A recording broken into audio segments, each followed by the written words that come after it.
All right, today we're going to unpack a really powerful idea for innovation that has a pretty strange name, Mickey's Rule. It's all about building a better mousetrap, but probably not in the way you're thinking. And trust me, this one concept could totally change how you think about creating pretty much anything. So let's just get right to it. What on earth does a cartoon mouse have to do with innovation? I mean, it seems like a weird connection, right? Well, that's the puzzle we're going to solve today, and I promise you, the answer reveals this huge secret about why some ideas become massive successes while others just fall flat. To really get it, we have to start with the second half of that phrase, the mousetrap. And this part comes from one of the most famous and maybe one of the most misunderstood pieces of business advice out there. I'm sure you've heard this one before. It's often credited to Ralph Waldo Emerson. Build a better mousetrap and the world will beat a path to your door. And the logic, it seems pretty solid, right?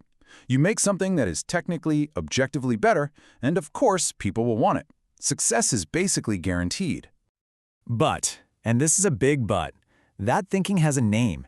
It's called the better mousetrap fallacy. It's this really dangerous, mistaken belief that a technically amazing product is just going to win automatically simply because it exists. And it is a trap that so many brilliant inventors and entrepreneurs have fallen into over the years.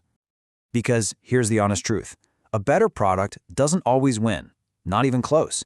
If you look back, history is just littered with these amazing inventions and superior technologies that totally failed. The best tech is not always the most successful tech. So, why is that? Well, this is where reality hits. Why would a better product fail? It could be a bunch of things. Maybe your customers have no idea it even exists. Or maybe the hassle of switching from the thing they already know and use is just too much work. A lot of the time, the new thing just doesn't have a great story, no emotional hook. And sometimes, even with killer tech, the actual experience of using it is just clunky and unpleasant. Okay, so if just building a better mousetrap isn't the whole answer, then we need to figure out that other part of the rule. We need to find that secret Mickey ingredient. And this is where it all starts to click. Now, let's be super clear. We are not literally talking about the character Mickey Mouse here. In this rule, Mickey is a metaphor. It stands for the entire Disney philosophy, the way of thinking that turned a cartoon studio into one of the most powerful brands on the planet. So what is that Mickey philosophy? Well, it really boils down to a few things. 1. An obsessive, almost fanatical focus on the customer's experience. 2. Making it a goal to create a deep, real, emotional connection. And 3. Intentionally designing moments of magic and pure delight into every single tiny detail.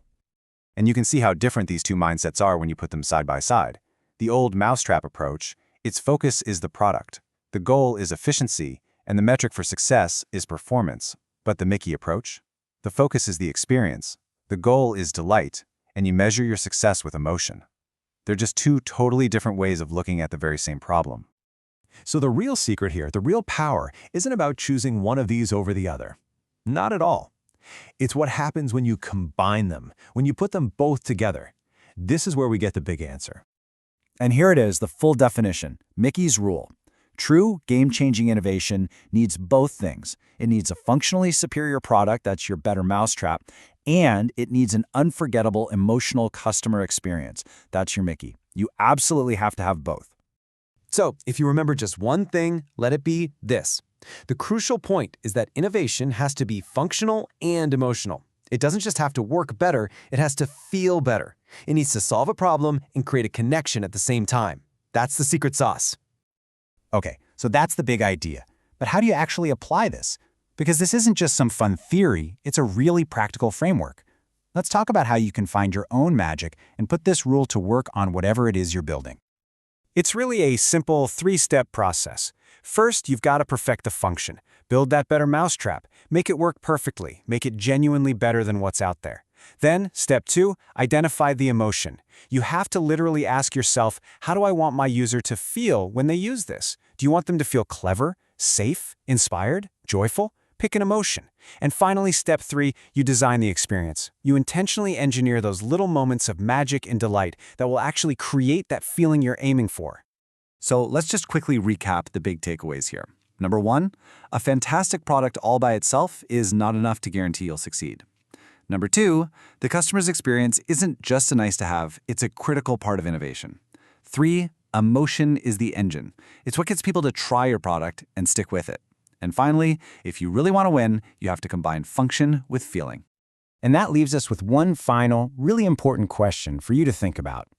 Whatever it is you're working on, a new company, an app, a project, even just an idea you're kicking around, what's the magic in your mousetrap?